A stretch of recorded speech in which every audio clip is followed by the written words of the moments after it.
Hello guys, welcome to our education platform Pi engineers point में आप सभी लोगों का बहुत बहुत स्वागत है, वेलकम है। ठीक है। लास्ट वीडियो में आप लोगों ने देख लिया था बेटा कि आपका जब यूडीएल लगा हो सिंपली सपोर्टेड बीम के ऊपर तो स्लोप और डिफ्लेक्शन क्या होगा उसके लिए हम लोगों ने फार्मूला डिराइव कर लिया था। ठीक है, by help of moment area method. ठीक, तो आज हम न्यूमेरिकल ले लेते हैं दो कैंटिलीवर बीम के लिए बेटा। एक न्यूमेरिकल ये है, एक न्यूमेरिकल ये है। कैसे अप्लाई करेंगे फार्मूलों को और कैसे हम डिटरमाइन करेंगे वैल्यू स्लोप और डिफ्लेक्शन की, इससे आपको क्लियर हो जाएगा। आप अच्छे से लेक्चर को पूरा देखना है ना, एंड तक देखिएगा। यहाँ पे बोला है a steel cantilever beam. Cantilever beam बोला, जैसे बोला वैसे आपको कैंटिलीवर बीम बना लो। बना लिए कैंटिलीवर बीम बनाने के बाद इसने बोला है कि आप स्पान 2.5 मीटर, मतलब 2.5 मीटर का स्पान है, तो 2.5 मीटर का मैंने स्पान ले लिया। स्पान लेने के बाद क्या बोला है इसने, मोमेंट ऑफ इनर्शिया दिया हुआ है कि मोमेंट ऑफ इनर्शिया की वैल्यू दी, कितनी दी, आई की वैल्यू कितनी दी है, 9900 centimeter to the power 4 centimeter में दिया है।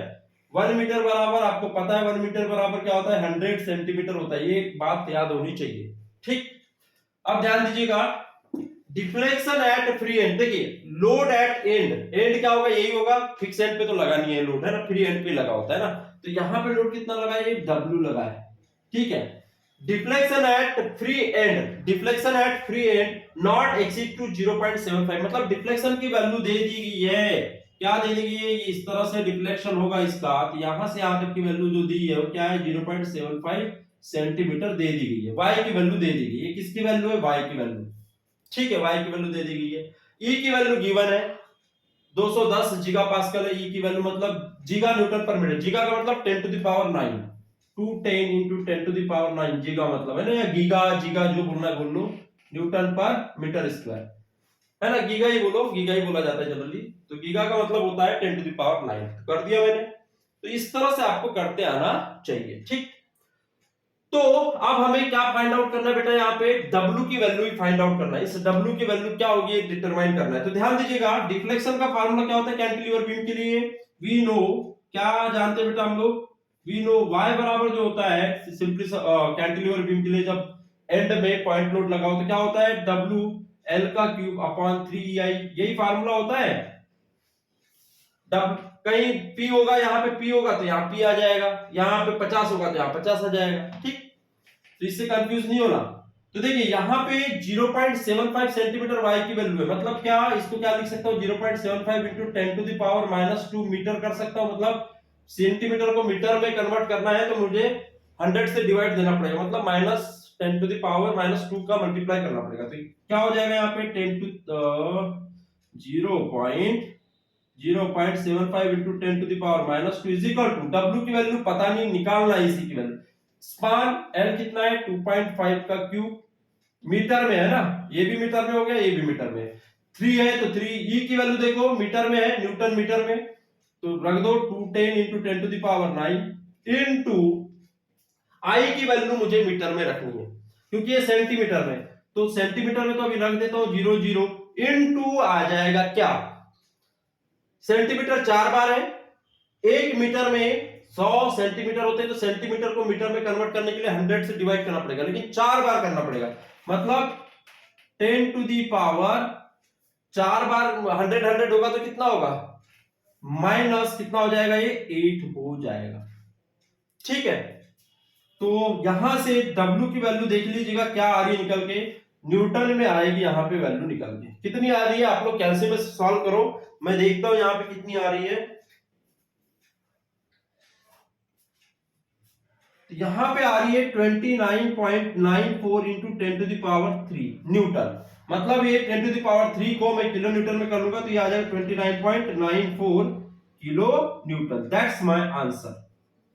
तो ये W की वैल्यू निकल के आ गई। इस तरह से क्वेश्चन पूछा जाता है यूनिवर्सिटी में, तो आप लोगों से बनना चाहिए। अब दूसरा न्यूमेरिकल देखते हैं। ठीक है, आप लोग एक बार इसे अच्छे से देख लीजिएगा कैसे मैंने सॉल्व किया है ना, यहाँ पे कैलकुलेट करके देखना आप लोग कैलसी में, तो आप लोगों को इजीली आ जाएगा। ठीक है, ये इंटू में इसी के आगे इंटू में इंटू 10 टू द पावर -8 है इधर, है ना।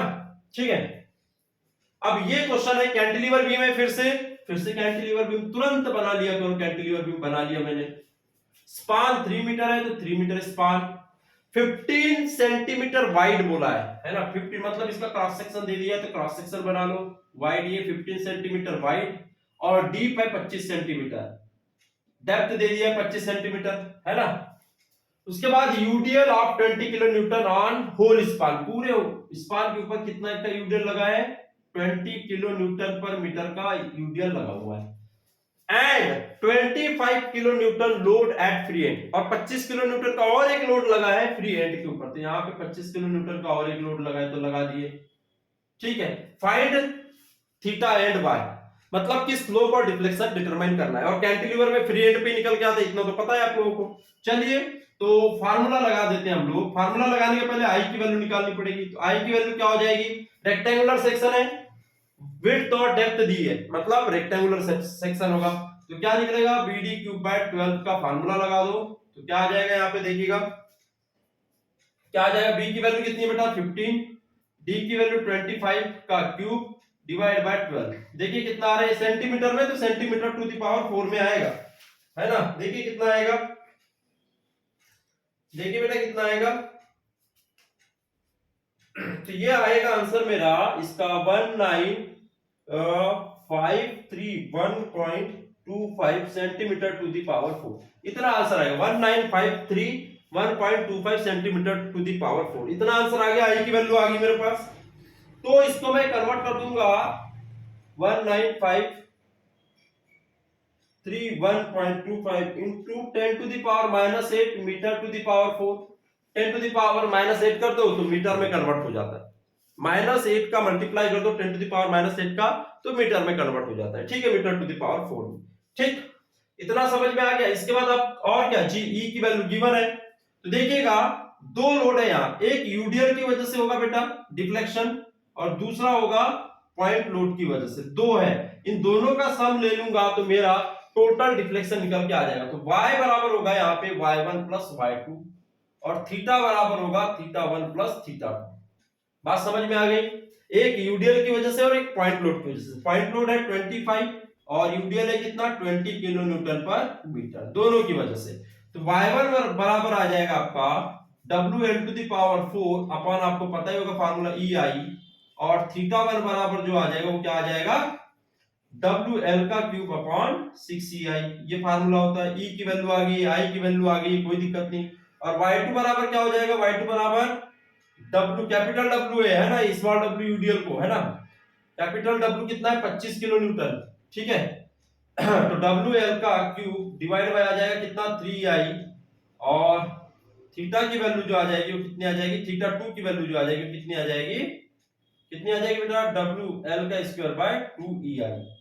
यहां पे वैल्यूज रखना, तो यहां पे और इसमें आंसर रख देना, तो आपको y मिल जाएगा डिफ्लेक्शन, और यहां थीटा में θ1 प्लस θ2 हो जाएगा। क्यों, क्योंकि दोनों में देखिए इसकी वजह से भी डिफ्लेक्शन होगा यूडीएल की वजह से, और इसकी वजह से भी डिफ्लेक्शन होगा। मतलब कि एक बार बीम आपकी इस तरह से बेंड होगी और फिर और बेंड होगी, तो दो बार बेंड होगी, ये y1 प्लस ये y2, है ना। यहां से बीम बेंड होगी इस तरह से, तो ये θ1 प्लस θ2 इस तरह से, तो ये पूरा थीटा हो जाएगा यहां से यहां तक। तो theta is equal to θ1 plus θ2, और y बराबर y1 प्लस y2। यहां पे वैल्यूज पुट करोगे, यहां पे भी वैल्यूज पुट करोगे, और यहां पे ऐड कर देना, आंसर आ जाएगा आप लोगों का, ठीक है। तो देख लीजिएगा आप लोग आंसर को कैलकुलेट करके, बहुत इजी है, मैंने पूरा उसको सिंप्लीफाई कर दिया हूं, कुछ बचा ही नहीं अब, है ना। सिर्फ इसमें वैल्यूज पुट करना है और इसमें रख देना है, आपका आंसर मिल जाएगा। स्लोप और डिफ्लेक्शन का कहां मिलेगा, कैंटिलीवर का फ्री एंड के ऊपर। अंडरस्टैंड, आई होप आप लोगों को समझ में आया होगा। तो मिलते हैं नेक्स्ट लेक्चर में। आप लोग लाइक सब्सक्राइब चैनल को जरूर करें और शेयर करें बेटा, है ना। Thank you so much.